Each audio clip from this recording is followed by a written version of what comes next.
Good morning, children. How are you? Today, in this video, we are going to study about chapter 4, our environment. And in that, we are going to study about the components of the environment. So, children, this is the new chapter for you.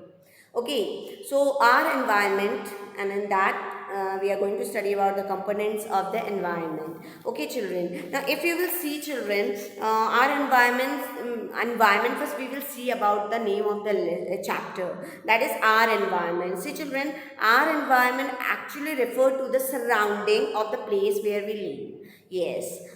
Suppose I live in one place, so the surroundings near me, that is my environment. Understood? So we feel good and stay healthy in a clean environment, but may fall sick in an unclean one. Yes, children. Nowadays, we can say that we are taking a lot of care about our environment, about ourselves.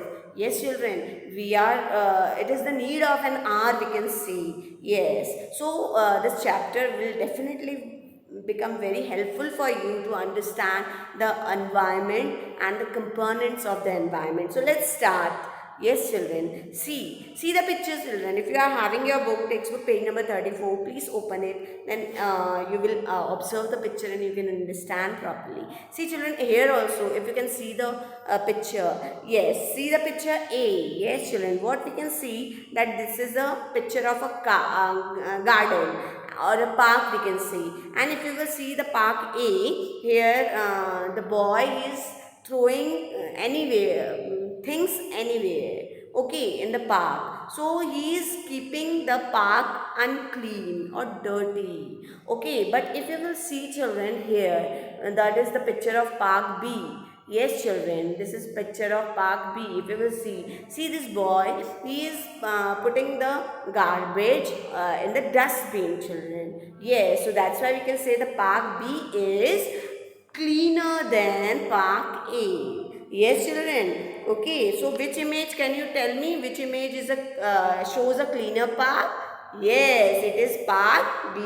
So what will happen, children, if we start following the activity of the person in image A? See, if we are also doing like the boy who is doing in image A. Yes, we are surrounding become unclean and it is untidy. Okay, we may fell sick also. Yes, okay, so it may cause disease also, children. Yes, children. So see the next slide, children. So cleanliness is a good habit. So what are the importance of cleanliness? I am going to tell you. So cleanliness is a good habit. Cleanliness should be the first and foremost responsibility by everyone. Cleanliness is not a forceful act. It is act. Yes, here I will do one correction. It is not act, it is actually act. Okay, children. So cleanliness, we can say cleanliness is not a forceful act, but we should do it peacefully. For example, if I will tell you, don't you think cleanliness is a good habit? Yes. And it should be the first and foremost responsibility by everyone. See, children, it is not a forceful act. Like if your mother is saying, come on, wash your hand before eating and after eating, then only you will wash. Okay, no, it is not forcefully, it should be done. It should be done peacefully. You should know that yes, I have to be clean. Okay, while eating, I should wash. Before that, I should wash my hands. Okay, so all these things keep you, yes, active and free from all the disease. See, children, you can see the next slide. Surrounding in the city. See, you can observe the picture properly. Yes, children. Surrounding in the city. If you will see the surrounding, like that one girl is there in your book also. Her name is Anandita. Anandita, yes. So Anandita also lives in a city. She visits her grandfather's farm during holidays. And what happened, children? Anandita clicks photograph of her grandfather farm. See, you can see grandfather farm. She take a photo. She also has a photograph of the city, as we have seen, where she lives. Given here are the two photographs. Now come on, tell me the difference between this. Yes, if you will see the picture or the photograph of the city, if you will see the surrounding, there is no open space. Trees we can't see. much tree, only 1 2 trees are there, okay, no, not more than that. Traffic is there, okay, vehicle is there, so because of that pollution is there. Buildings are big buildings are there, but there is no communication, chance of communication, we can say. Okay, is it clear to you? So no space basically, we can say. But if you will see this slide, children, yes, see the farm, see the beautiful nature, see the animals grazing in the park or in the garden. Yes, people, see people, they are enjoying with animals also. Here also they are taking care, children. It doesn't mean that they are not taking care. See, neat and clean, you can say, and less pollution. Pollution is not there. We can say zero pollution is there. Yes, so this is the surrounding in the farm, children. So the surrounding in the farm is different from those in the city, children. The air is clean and fresh. There are many types of plant and a lot of open space to run around and play. Yes, children, in the farm, and Adita also observed that in the farm there are a lot of play. So that's why we feel, yes, we feel that we like to visit the farm.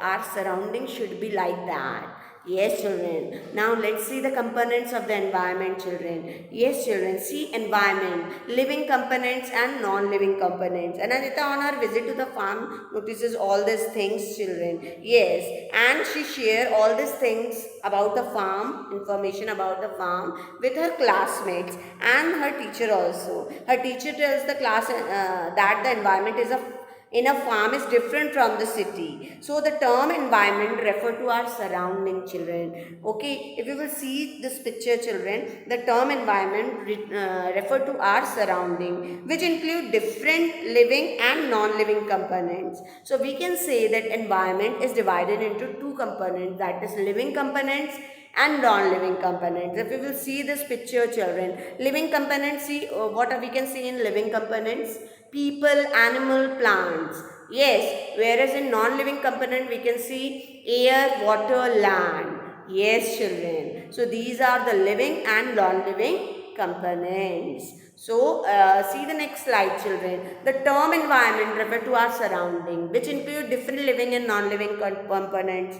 The living components of an environment include people, germs, animals and plant, whereas non-living component of an environment are air, water and land. So it is very clear, children. Living component means what? They are living with us.